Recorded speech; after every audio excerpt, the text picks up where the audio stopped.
Okay, dude. So finally, I've been able to start your video. Okay, so Constitution. This one we are going to study about the Constitution.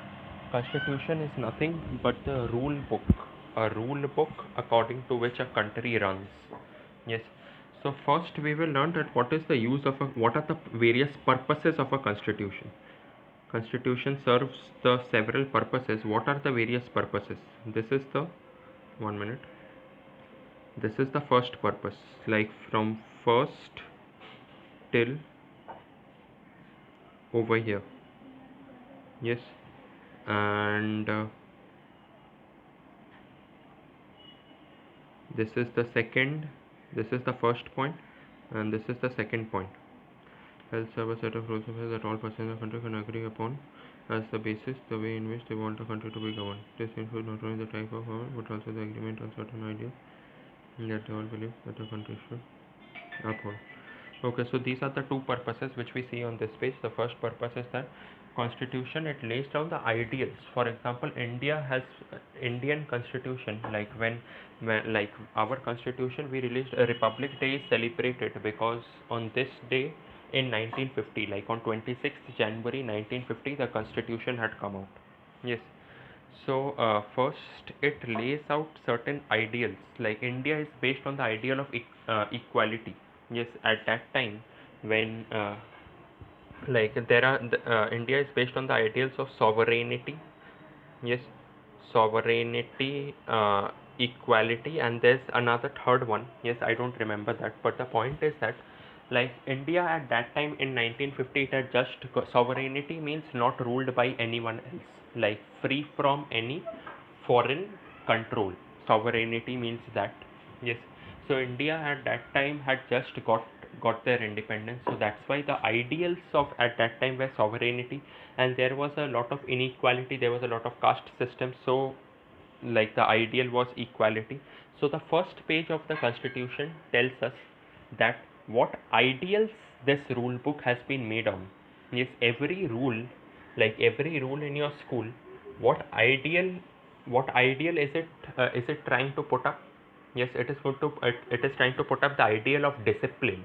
Yes, just like that every rule in the just like that, every rule in the constitution tries to uphold the ideal of sovereignty, equality, and all of that.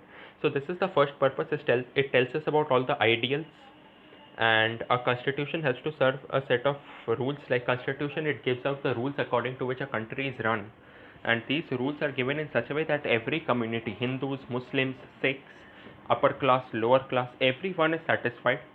Yes, and it includes a lot of things, like not only the type of government but also the ideals that the country should uphold. Yes, everything. Yes, and this bracket is still uphold, not over there. Okay, and let's see if there is any other purpose. Okay, dude, another thing, I marked 2 points in this para. Yes, you are going to combine it into one. You're not writing it as 2 points, you're going to combine it into 1 point. Why? Because over here it is written that the second important purpose of the constitution is to define the nature of the country's political system. Yes, like India has a federal structure.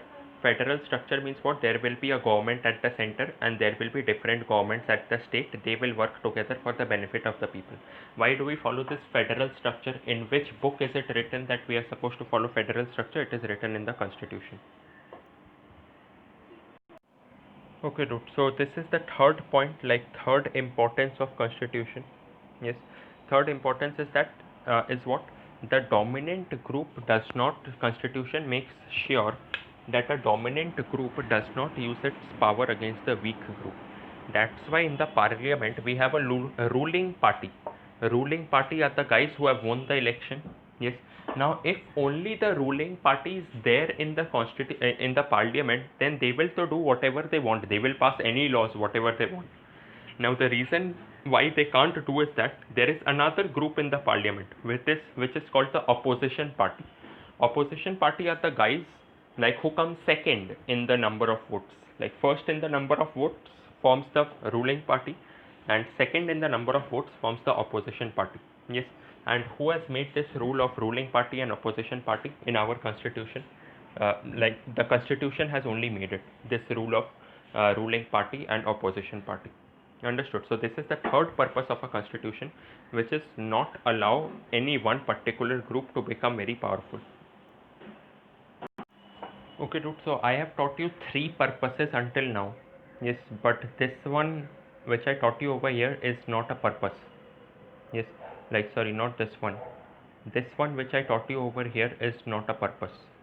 Yes, but still you are going to write it. Another, you are going to write it in purposes or functions only. Yeah, don't worry. And then we come to, like, it is our fourth, but here it is written third. Yes. So the third significant reason why we need constitution is that we need to is to save us from ourselves. This may sound strange, but what is meant by this is that we might at times feel strongly about an issue that might go against our larger interests, and constitution helps us guard against this. Okay, so is to save us from ourselves. From ourselves means what? Sometimes we get emotional. Yes, like a human being can get emotional and do something which is not good for them in the long run. Yes. So, but then who will stop us? Like, if a country as a whole, if it gets emotional, yes, and does something which is going to harm them in the long run, who is going to stop them? The constitution is going to stop them. Understood? So this is the third purpose why we should have a constitution. Our fourth, for us it is the fourth one. Yes, so you'll write this is the fourth purpose. Okay, dude. So after independence, we were sure that we don't. Yeah, dude. What I was saying was that after independence, we were sure that we don't want a monarchy. Monarchy means one guy ruling, one king or one queen ruling. We don't want that. So we knew that we need a democratic government, but democratic government also needs to have rules. Yes. Now, who will now decide these rules? Yes, these rules were to be decided by a group of 300 people, and these 300 people came to be known as the Constituent Assembly. Yes, and they kept on meeting. Yes, and in the next 3 years they wrote down India's constitution. Yes, so this is the next. This was the next thing. Okay, so when this Constituent Assembly started writing this constitution, they had many challenges in front of them. What were those challenges? That's what we are going to write right now. The first challenge was that there were many types of people, different religions, different communities speaking different languages. Yes, and constitution should be something which is fair to all of them. You can't be unfair to even one group. So this was the first challenge. Number two was India was going to, and it wasn't that India was in a very peaceful or well-to-do state at that point of time. There was this problem of partition. Yes, and you know about the princely state. So if you want a constitution means a democratic government.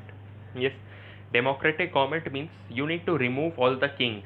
Means you need to go to all the kings one by one and tell them that, see, we want to remove you as the king.